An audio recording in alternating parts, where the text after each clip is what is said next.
Hello everyone, क्या हाल चाल सबके। आई एम श्योर आप सब परफेक्ट होंगे क्योंकि आपने सारे कॉन्सेप्ट्स देख लिए इस चैप्टर के। अब हम लोग अप्लाई करने जा रहे हैं वो सारी नॉलेज जो हमने गेन की है इस चैप्टर में। तो पहले कुछ एमसीक्यूज करेंगे, राइट। अगर आपने सिर्फ नॉलेज अपनी इनकम टैक्स की बढ़ाने के लिए ये सब कुछ पढ़ा है, वेल एंड गुड। अगर आप किसी एग्जाम को क्वालिफाई करने के लिए इनकम टैक्स पढ़ रहे हैं तो obviously most of the examination में एमसीक्यू जरूर होते हैं। तो आप इन एमसीक्यूज के जरिए अपनी प्रैक्टिस को भी चेक कर पाएंगे, राइट। तो चलिए देखते हैं MCQ. Tax liability of mister Saral who attained the age of 60 years on 1/4/2024. Okay, let me very first clear this कि are we calculating tax? We are calculating tax for which previous year? We'll be calculating tax for PY 23-24, that is assessment year 24-25. I hope ये बात सबको clear है।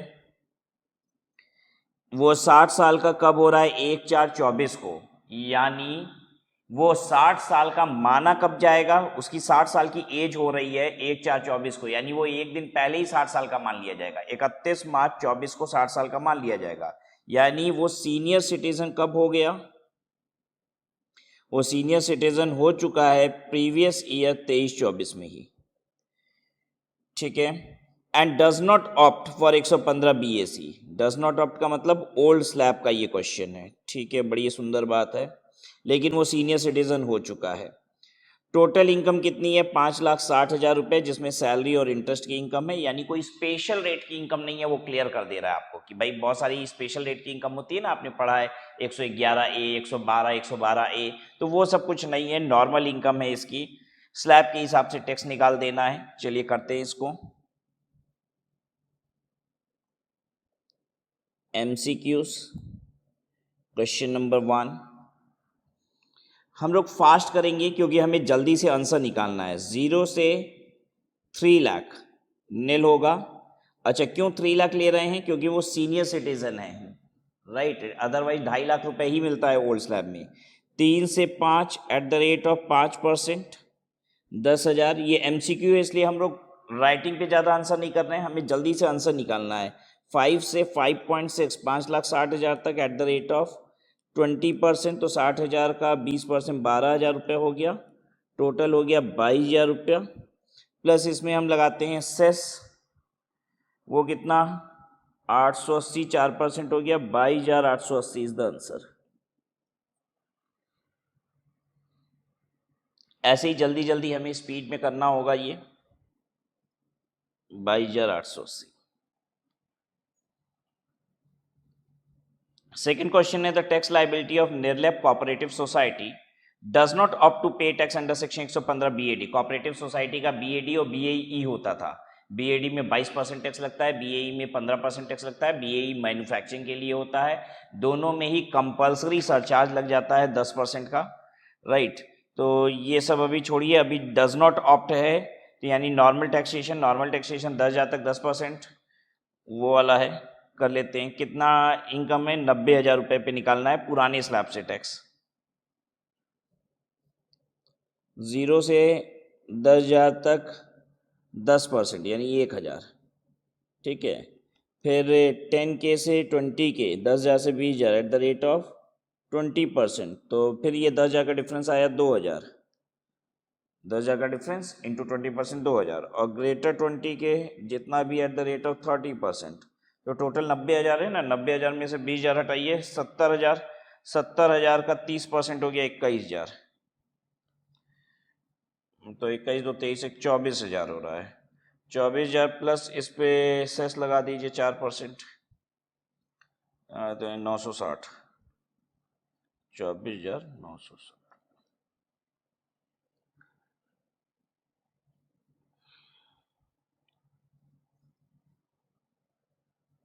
ठीक है।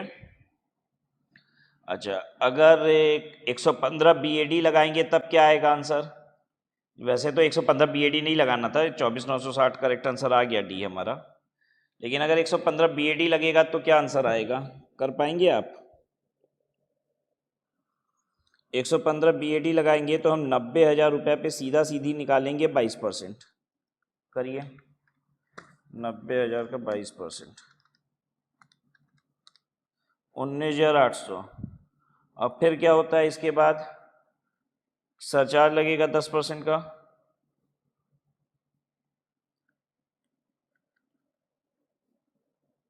1980, 21,780, और इसमें लगाएंगे फिर 4% सेस, 871 रुपया प्लस 22,651 रुपया। यानी अगर हम नया स्लैब लिए होते ना तो हमको फ़ायदा होता है इसमें, क्योंकि अदरवाइज टैक्स आ रहा था 24,960। लेकिन हम कुछ कर नहीं सकते, एमसीक्यू था इसमें, पुराने स्लैब से ही आपको आंसर निकालना था। ये बस मैंने आपकी नॉलेज के लिए निकाल दिया।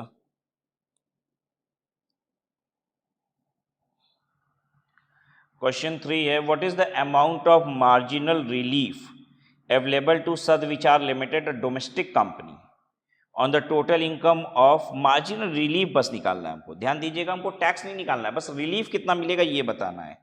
10,03,50,000 रुपए की इनकम है for the previous year 23-24, comprising of only of business income, पूरा बिजनेस इनकम है ये कंपनी का 10,03,50,000। टर्नओवर 21-22 का 450 करोड़ था, 2 साल पहले का टर्नओवर बता रहा है, जानना भी 2 साल पहले का टर्नओवर पड़ता है। 400 करोड़ से ऊपर का अगर टर्नओवर होता है तो 30% का टैक्स है, और 400 करोड़ तक के टर्नओवर पे 25% का टैक्स है, तो यानी इस पे 30% टैक्स लगेगा। पेइंग टैक्स एक्स पर regular provision of income tax, यानी उसने कोई भी स्पेशल सेक्शन को ऑप्ट नहीं किया है, ये ध्यान दीजिएगा।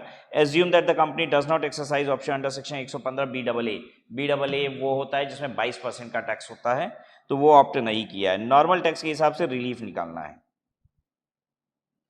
तो टैक्स इतने देखिए 10 करोड़ के ऊपर 12% सरचार्ज हो जाता है, तो हम टैक्स निकाल लेते हैं इतने पे, फिर टैक्स निकाल लेंगे 10 करोड़ का, फिर इनकम में कितना चेंज है, टैक्सेस में कितना चेंज है। तीसरा देखिए मार्जिनल रिलीफ होता क्या है, मार्जिन रिलीफ होता है इंक्रीज इन टैक्स में से माइनस कर देना इंक्रीज इन इनकम, यही होता है, ठीक है।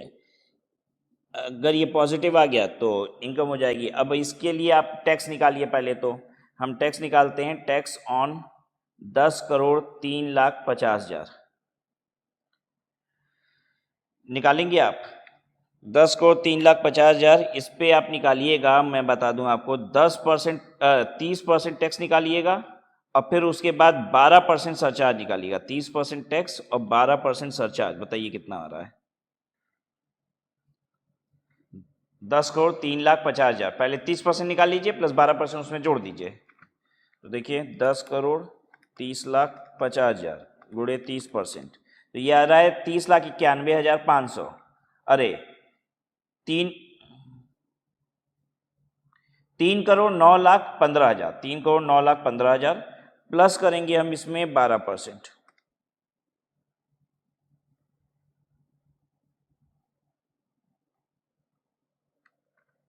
10,03,50,000 गुणे 30%, 30% नहीं गलत बता रहे थे हम, ये आ रहा है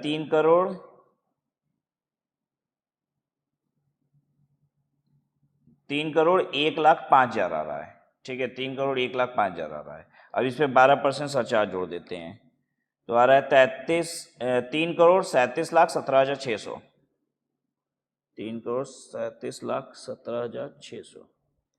पहले 30% निकाल लीजिए और 30% जो जितना आया फिर उस पर 12% और जोड़ दीजिए। टैक्स ऑन 10 करोड़ कितना होगा,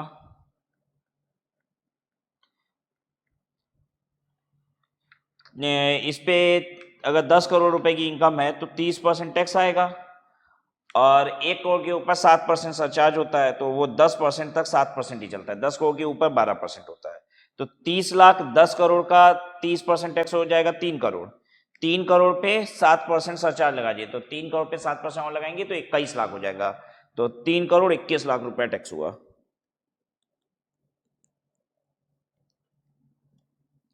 इंक्रीज इन टैक्स कितना हुआ?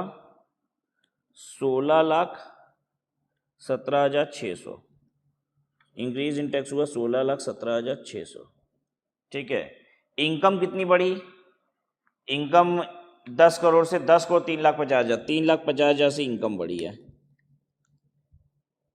ठीक है, तो 12,67,600 रुपया ये हो गया रिलीफ।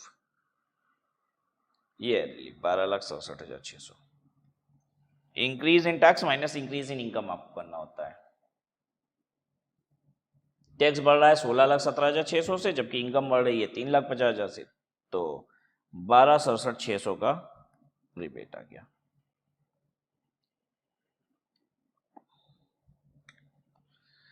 चौथा क्वेश्चन देखिए, tax payable by Dharma LLP. Total income है 1 करोड़ 1 लाख। 1 करोड़ 1 लाख रुपए की इनकम है ना, एलएलपी 30% टैक्स लगेगा और 1 करोड़ रुपए के ऊपर 12% का सरचार्ज हो जाता है। लेकिन अभी अभी ताजा सरचार्ज आया ही है, 1 करोड़ से थोड़ा सा इनकम ज्यादा है, तो मार्जिनल रिलीफ की बहुत बड़ी संभावना है यहाँ पे, तो हमें मार्जिनल रिलीफ भी यहाँ पे चेक करना पड़ेगा। तो रिलीफ घटाने के बाद फिर शायद टैक्स प्रॉपर आएगा।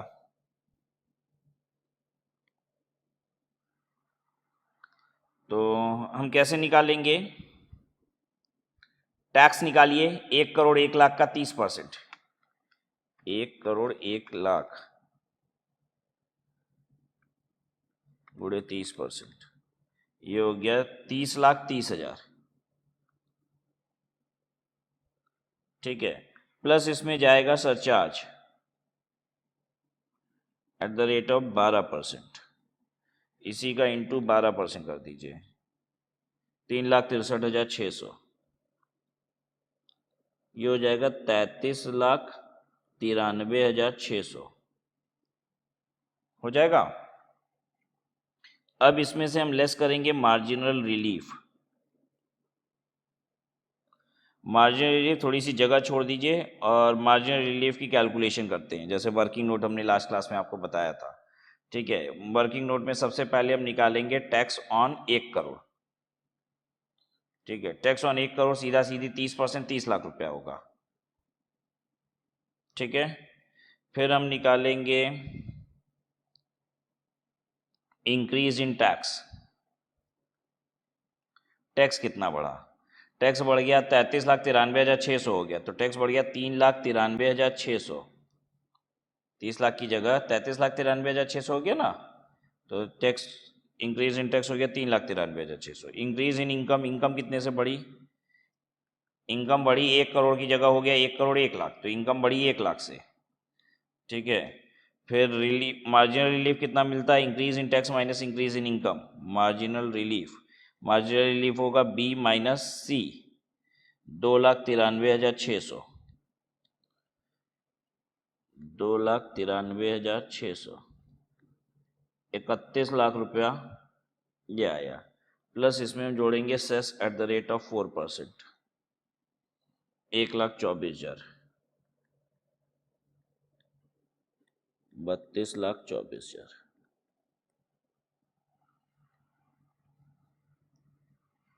हम प्रेजेंटेशन पे कम फोकस कर रहे हैं। देखिए, जब फुल प्रैक्टिकल प्रॉब्लम सॉल्व करेंगे ना आपके साथ, तो उसमें प्रेजेंटेशन पे भी ध्यान देंगे। 32,24,000 करेक्ट आंसर है।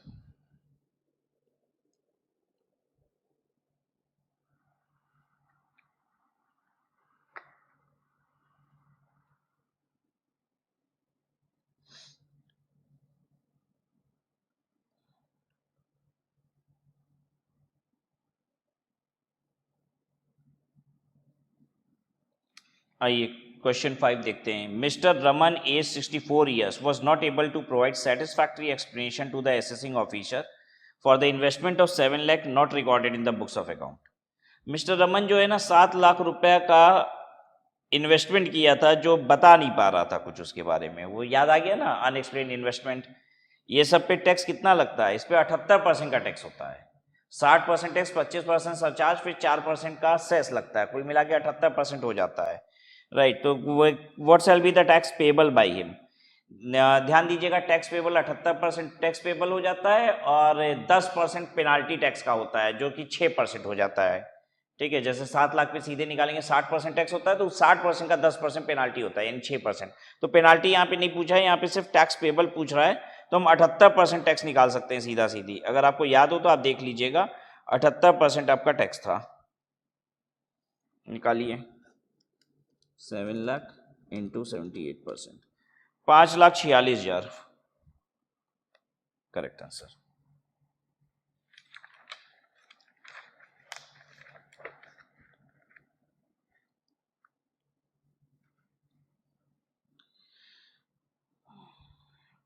Mister Ajay is found to be the owner of 2 gold chain of 50 gram each. Mister Ajay के पास 2 गोल्ड चेन है 50 ग्राम की, जिसकी मार्केट वैल्यू 1,45,000 ईच है, यानी 2 चेन की कीमत हो गई 2,90,000 रुपया। ठीक है, 2.90 lakh. During the financial year ending 31/3/24, but he could not offer satisfactory explanation to the AO for ₹50,000 spent on acquiring this gold chain. Actually वो दिखाया था कि ये दोनों गोल्ड चेन उसको 50,000 रुपए में खरीदी है, और एओ को लेकिन वो सेटिस्फाई नहीं कर पाएगी 50,000 में कैसे खरीदी है। तो ये क्या हो गया, not fully disclosed investment, not fully disclosed वाला। तो भाई तुमने 2,90,000 रुपए की चेन है, 50,000 रुपए दिखा रखी है, तो बाकी जितना तुम नहीं बता पा रहे हो डिफरेंशियल, वो तुम्हारी इनकम हो जाएगी, और उस पर टैक्स कितना लगेगा, 78%। लाइबल टू पे टैक्स कितना है ये पूछ रहा है, पेनाल्टी नहीं पूछा है, सिर्फ टैक्स पूछ रहा है। 2,40,000 गुड़े 78%, 1,87,200।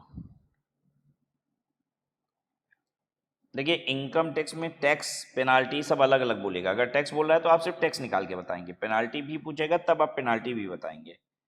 ठीक है, ये 78% आता कैसे, 60% होता है, फिर 60 का 25% यानी 15%, और फिर 75 का 4% यानी कि 3, 75 के 75 इंटू 4% करो कितना आएगा, 3। ये कुल मिला के यही 78% होता है।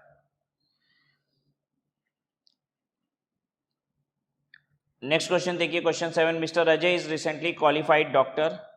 He joined a reputed hospital in Delhi on 1/1/24. He earned a total income of 3,40,000 till 31 मार्च 24। अच्छा, 31 मार्च 24 तक उसको 3,40,000 की इनकम हुई है, ये 3 महीने में। His employer advised him to claim rebate under section 87A while filing return of income for AY 24-25, opting out of 115 BAC। कह रहा है 115 BAC से आउट हो जाओ और 87A का रिबेट क्लेम कर लो, मतलब ओल्ड स्लैब के हिसाब से 87A का रिबेट क्लेम कर लो। ठीक है, he approached his father, a tax professional, to inquire regarding what is rebate under section 87A of the act। अब वो अपने फादर से पूछता है कि भाई ये 87A क्या है, राइट। अगर वो ऑप्ट आउट कर देता है 115 BAC से, तो उसके फादर ने उसे क्या बोला होगा।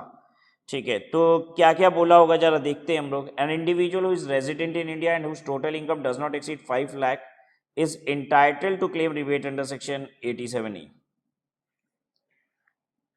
ये बात बोली होगी क्या, हाँ ये बात तो सही लग रही है। इंडिविजुअल जो कि रेजिडेंट है, इनकम नहीं एक्सीड कर रहा है 5 लाख, उसको रिबेट मिलता है, ये तो सही बात बोल रहा है, ये बोला होगा। An individual who is resident in India and whose total income does not exceed 3.5 lakh, नहीं नहीं ये तो गलत बात है, ऐसा कुछ नहीं बोला होगा। Maximum rebate allowable under section 87A is 5,000, नहीं भाई 5,000 ही ना, 12,500 है ना, गलत बोल रहा है ये। Rebate under section 87A is available in the form of exemption from total income, नहीं एग्जेम्पशन फ्रॉम टोटल इनकम तो ही ना होता है, वो तो टैक्स में से रिबेट मिलता है, ये भी गलत है, ये भी गलत है। Maximum rebate allowable under section 87A is 12,500, हाँ ये सही है। Rebate under section 87A is available in the form of deduction from basic tax liability, basic tax liability से आपका रिबेट मिल जाता है, हाँ ये बात भी सही है। तो उसके पापा ने 1, 5 और 6 ये बोला होगा, 1, 5 और 6 यानी बी बोला होगा। अच्छा एक बात समझिए, एमसीक्यू क्वेश्चन में 4 आंसर होते हैं, तो क्या आप करेक्ट आंसर आइडेंटिफाई करते हो क्या, उसमें से क्या ऑप्ट करना होता है। एक आंसर सही है, क्या सही है, जो सचमुच सही है, नहीं। जब भी आप एमसीक्यू कर रहे हो ना, तो ये बात ध्यान दीजिएगा, जब आपको 4 आंसर दिए हुए हैं, तो जो उसमें से सबसे सही, जो उनमें से सबसे बेस्ट आंसर है, वो आपको ऑप्ट करना होता है। राइट। अब ऐसा नहीं कि चारों के चारों अगर ठीक नहीं दिख रहे हैं तो आप कुछ भी ऑप्ट नहीं करेंगे, कभी कभी ऐसा होता है कि चारों सही है, चारों भी सही है एक तरीके से देखा जाए तो, लेकिन जो बेस्ट आंसर है वो आपको ऑप्ट करना है। एमसीक्यू का मतलब ये होता है the best answer out of the 4 is to be selected.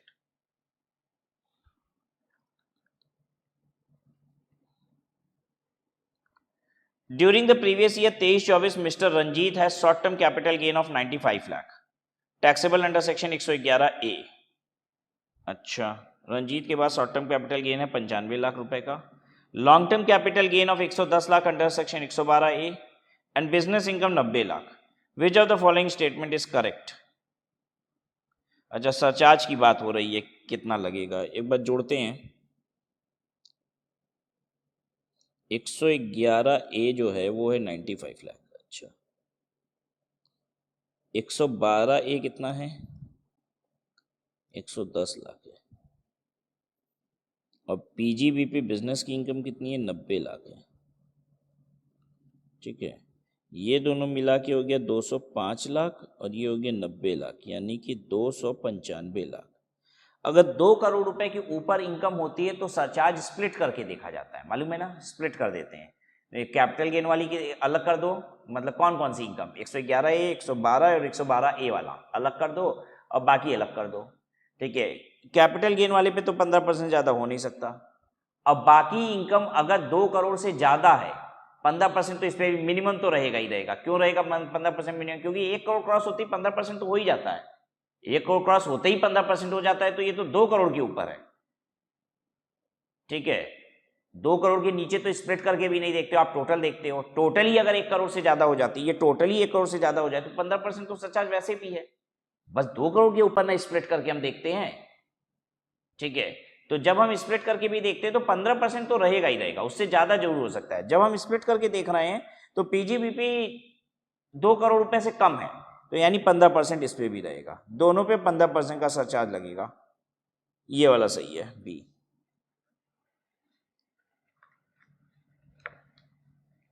अगर कुछ भी कंफ्यूजन हो रहा है, कुछ भी लग रहा है कि अरे ये बात नहीं समझ में आई, ये नहीं हुआ, तो आप समझ लीजिए कि थोड़ा सा आपने ध्यान से लेक्चर को सुना नहीं है पहले। अब वापस से चल जाइए सरचार्ज पे और फिर से सुन लीजिए। मैं गारंटी के साथ बोल रहा हूं, अगर आपको कुछ भी नहीं आ रहा है तो इसके पीछे कारण यही है कि आप थोड़ा सा भूल चुके हो। ठीक है, ऐसा कुछ भी नहीं है कि आपको नहीं आएगा अगर आप बढ़िया से पढ़े हो तो, क्योंकि एक एक छोटी से छोटी चीज बहुत अच्छे से समझाई है। वापस से लेक्चर पे चले जाइए, फिर से देखिए, आपको तुरंत याद आ जाएगा सरचार्ज कैसे लग रहा था। एक नहीं 6 एग्जाम्पल हमने किए थे, मुझे बहुत अच्छे से याद है सरचार्ज के, कि कैसे स्प्लिट करते हैं, कितना रेट लगेगा सरचार्ज का।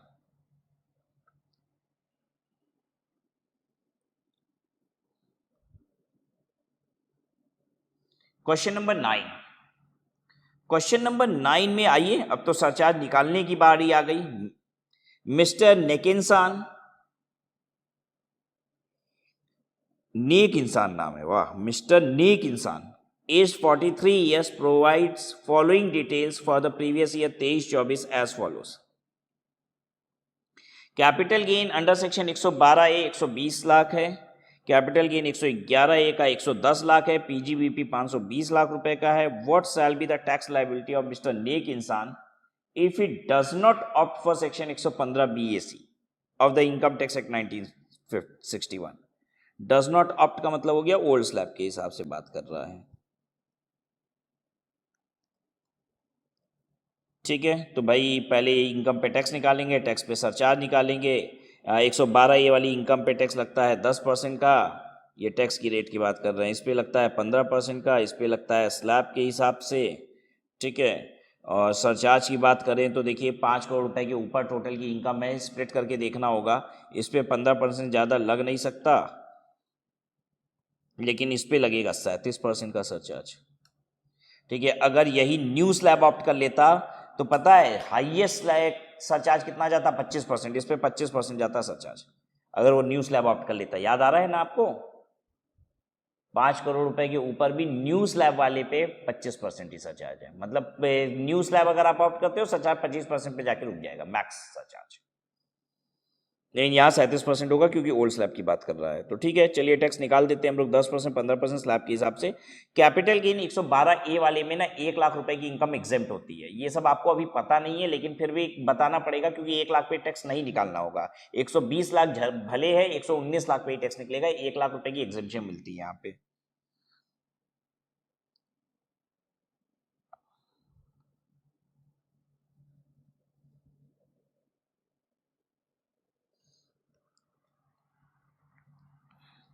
हम बहुत शॉर्ट में लिखेंगे, 112A वाला 119 लाख रुपया है, इस पे टैक्स क्या रेट से लगेगा? 10%। तो ये हो जाएगा 11,90,000। ठीक है, फिर 111A वाला कितना था? 110 लाख था, इस पे टैक्स लगेगा 15% के रेट से, कितना हो गया? 16,50,000।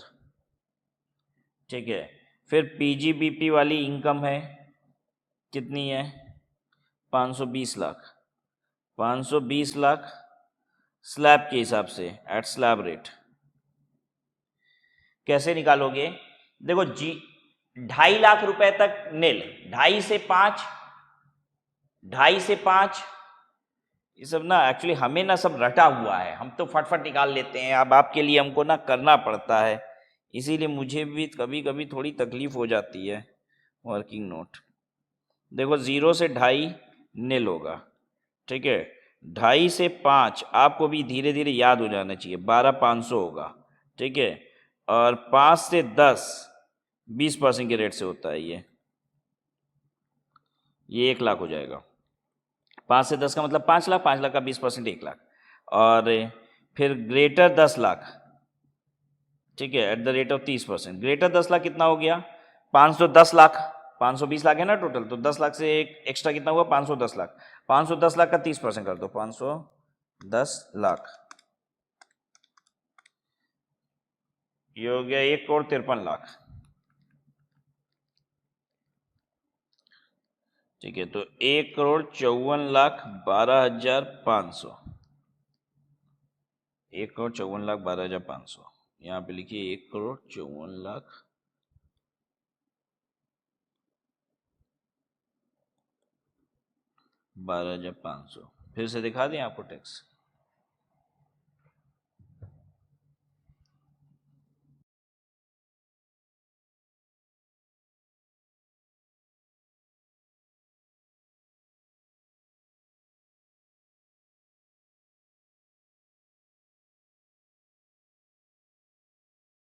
आइए, ये हो गया, जोड़ लगाइए इसकी। 11,90,000 प्लस 16,50,000 प्लस 1,54,12,500, 1,82,52,500। ठीक है, अब इसमें आइए सरचार्ज जोड़ते हैं। सरचार्ज, ठीक है, 15% वाला सरचार्ज किस पे आएगा? इन दोनों पे 15% सरचार्ज आएगा। 11,90,000 प्लस 16,50,000 गुणे 15%, 4,26,000 इन दोनों का सरचार्ज है। और सरचार्ज 37% वाला, इस पे 37% आएगा, 1,54,12,500 गुणे 37%,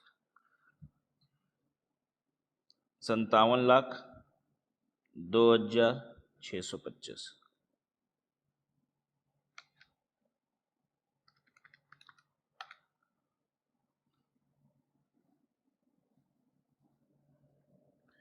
इकसठ लाख 28,625।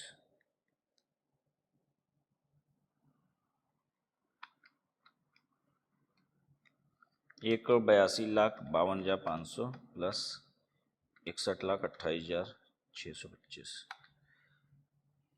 ये आ रहा है 2,43,81,125। 2,43,81,000। अरे बहादुरों, ये बताओ तुम लोग क्या कर रहे हो? तुम लोग छाप रहे हो धकाधक कि कैलकुलेटर यूज कर रहे हो? एकदम बिल्कुल भी छापना नहीं है, ठीक है? छापने के लिए नहीं आए हो तुम लोग। और अगर छापने का ही इतना मन है तो ज़रूरत भी नहीं है छापने की। ये जो हम लिख रहे हैं ये सब, ये पूरी की पूरी PDF उठा के आपको दी हुई है, ठीक है, प्रिंट मार लीजिए इसी की, ठीक है। तो एकदम परेशान बिल्कुल मत होइए, आप इसके लिए नहीं बैठे हुए हो छापने के लिए। मेरे साथ साथ करिए इसको।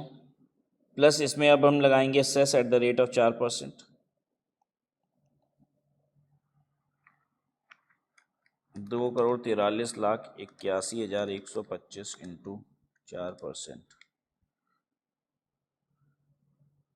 9,75,245। 2,53,56,370।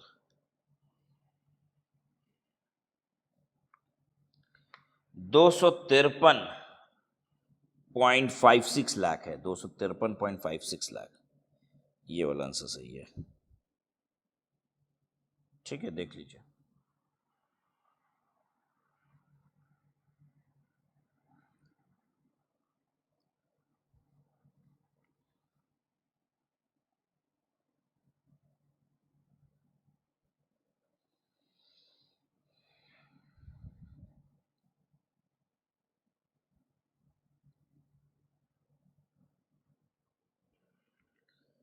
आइए नेक्स्ट क्वेश्चन देखें। Continuing question 9। अच्छा, अभी क्वेश्चन 9 को और कंटिन्यू करो क्योंकि नेक इंसान की बात हो रही है ना। What shall be the tax liability of mister Nek Insan if it does not opt for section 115 BAC। अच्छा ठीक है, ऑप्ट नहीं कर रहा है, पहले भी नहीं कर रहा था। ए PGBP 480। अच्छा, बस ये वाला जो 520 है ना, वो इस क्वेश्चन में कह रहा है कि ये 480 है मान लो। तो अगर 480 हो जाएगा तो अंतर क्या आएगा, सरचार्ज जो है वो 25% हो जाएगा, बस, और कोई अंतर नहीं है। सरचार्ज हमारा 25% हो जाएगा, तो हम निकाल देते हैं ना। देखो अब हम एक काम करते हैं, देखो हम क्या कर रहे हैं अब इसमें, यहीं पे हम लिखते जा रहे हैं। क्वेश्चन नंबर 9 को यहाँ पे ब्लू पेन से कर देता है। 11,90,000 ये सही है, फिर 16,50,000 ये भी उतना ही आएगा। ये 480 का कितना आएगा, 480 का कितना आएगा, देखिए 480 का कितना आएगा मैं बताऊं। ये 12,500 उतना रहेगा, ये 1,00,000 उतना रहेगा, 470 का 30%, 4,70,00,000 गुणे 30%, ये हो गया 1,41,00,000, 1,41,00,000। जोड़ो कितना हुआ, 1,42,12,500, 1,42,12,500, 1,42,12,500, 1,42,12,500। कोई दिक्कत नहीं ना हो रही है, बस मारो जोड़ अब इसकी। 11,90,000 प्लस 16,50,000 प्लस 1,42,12,500, 1,70,52,500। अब सरचार्ज, ये वाला सरचार्ज तो उतना ही रहेगा, 4,26,000 कैपिटल गेन वाला, 4,26,000।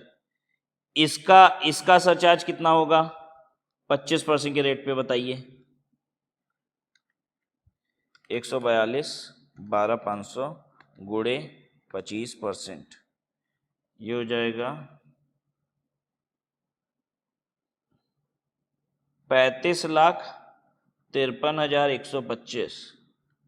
जोड़ दो भाई, 170, 52,500 प्लस 4,26,000 प्लस 35, 53,125, 2,10,31,625। अब इसका आपको निकालना है 4% वो सरचार्ज असेस, 8,41,265।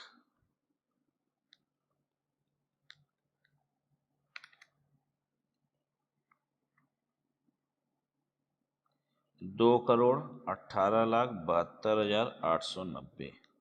अब वो आगे अगर हम उसमें लैक्स में करें तो 218.73 लाख कर सकते हैं उसको। ये हुआ था 253.56 लाख, 218.73 लाख होगा।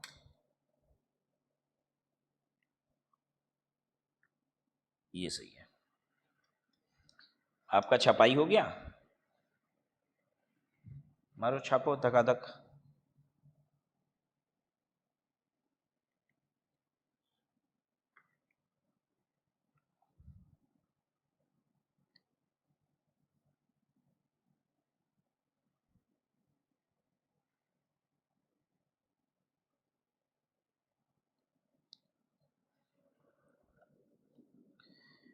The basic source of income tax law is, basic source income tax law का क्या है? इनकम टैक्स एक्ट 1961, ये बेसिक सोर्स है, ठीक है, यही फाउंडेशन है, यही जमीन है, इसी पे सब कुछ पूरा खड़ा है इनकम टैक्स का।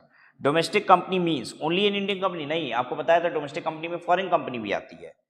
ओनली अ फॉरेन कंपनी, नहीं, ये भी गलत है, B. C, Indian company and a foreign company which has made the prescribed arrangement for declaration payment of dividend in India. Indian company और फॉरेन कंपनी जिसने prescribed arrangement for declaration payment of dividend in India बनाया है। C is the correct answer.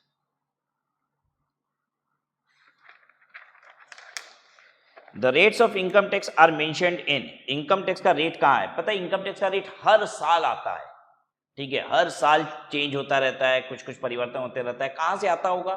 Finance act. और जो भी चीज finance act में आती है वो कहां इनकॉर्पोरेट कर दी जाती है? इनकम टैक्स एक्ट 1961 में, ठीक है। तो रेट्स ऑफ इनकम टैक्स कहां कहां मेंशन होगा? फाइनेंस एक्ट के थ्रू आता है, और फिर उस जितनी भी चीज फाइनेंस एक्ट में आती है वो सारी कहां चली जाती है? इनकम टैक्स एक्ट में।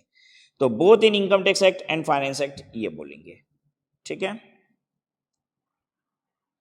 The surcharge applicable in case of individual is, अब देखिए कोई जरूरी नहीं है कि कोई भी एक लाइन पूरी सही हो, जो बेस्ट आंसर होगा वो आपको ऑप्ट करना है। 10% of tax payable if total income exceeds 50 lakh but does not exceed 1 crore, सही है ये बात। 10% of tax payable if the income exceeds 1 crore, ये तो गलत है। 15% of tax payable if the income exceeds 1 crore, ये भी सही है। ए और सी दोनों सही था इसमें।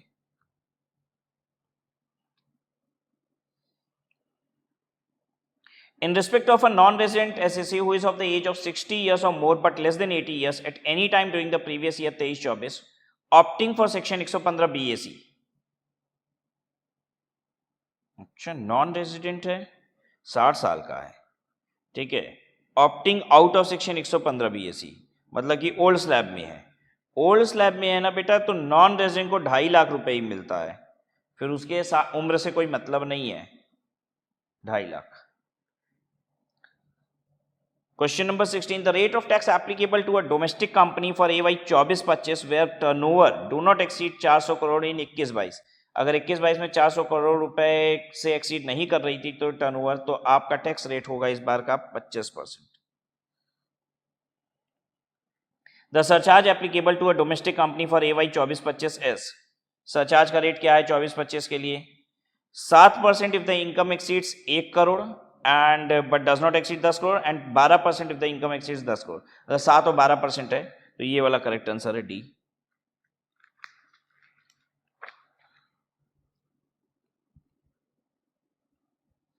अट्ठारह देखिए, the surcharge applicable to a foreign company for the assessment year 24-25 is, surcharge applicable to a foreign company for the assessment year 24-25, surcharge foreign company का 2% और 5% होता है, 1 करोड़ के ऊपर 2% और 10 करोड़ के ऊपर 5%, तो ये वाला सही है।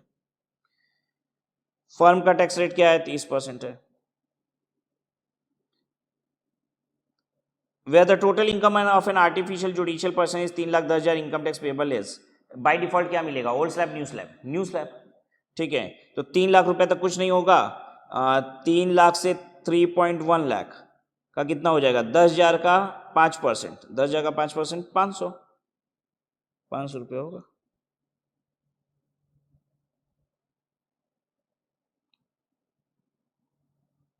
ठीक है। अच्छा, इसमें सेस वगैरह इंक्लूड नहीं किया हुआ है। देखिए इन चारों में से जो सही आंसर है वही हमें ऑप्ट करना है। देखिए मजबूरी होती है, आप ये नहीं कह सकते कि ये गलत है, ठीक है, इसीलिए ऐसा क्वेश्चन भी डाला है हमने, और ये क्वेश्चन पहले भी एग्जाम में आ चुका है, राइट। तो ये बात बहुत इंपॉर्टेंट थी कि मैं आपको ये बात समझा पाऊं कि आप यहाँ पे अब लड़ने मत लग जाइएगा कि इन चारों में से कोई भी सही आंसर नहीं है, ठीक है। क्यों? क्योंकि अभी तो 500 रुपये पे सेस भी लगना है, ठीक है। अच्छा, कोई ऐसा तो नहीं जो खड़ा होकर बोलेगा रिबेट भी तो सर मिलेगा तो 500 रुपया अंडा हो जाना चाहिए? नहीं बेटा, रिबेट रेजिडेंट इंडिविजुअल को मिलता है और किसी को रिबेट नहीं मिलता है, तो होश में रहिएगा, रिबेट नहीं मिलेगा। बस इस पे सेस लगना था 4% का, और वो कितना हो जाएगा 20 रुपया, तो ये टैक्स बनता है 520 रुपए का। लेकिन लड़ाई झगड़ा नहीं, इन चारों में क्या सही है, तो हो सकता है वो टैक्स को क्या बोलना चाहता है, बेसिक इनकम टैक्स ही बोलना चाह रहा है, इसीलिए वो ऐसा कह रहा है। And this question has already appeared, so आप ऐसे क्वेश्चन के लिए भी अलर्ट रहिए। So once again I will remind you, while you are doing MCQ question, out of the 4 the correct answer is not to be opted, out of the 4 the best answer is to be opted. This is how you are going to appear for it. ठीक है, तो आज की class में इतना ही, आज की class यहीं पे समाप्त करते हैं।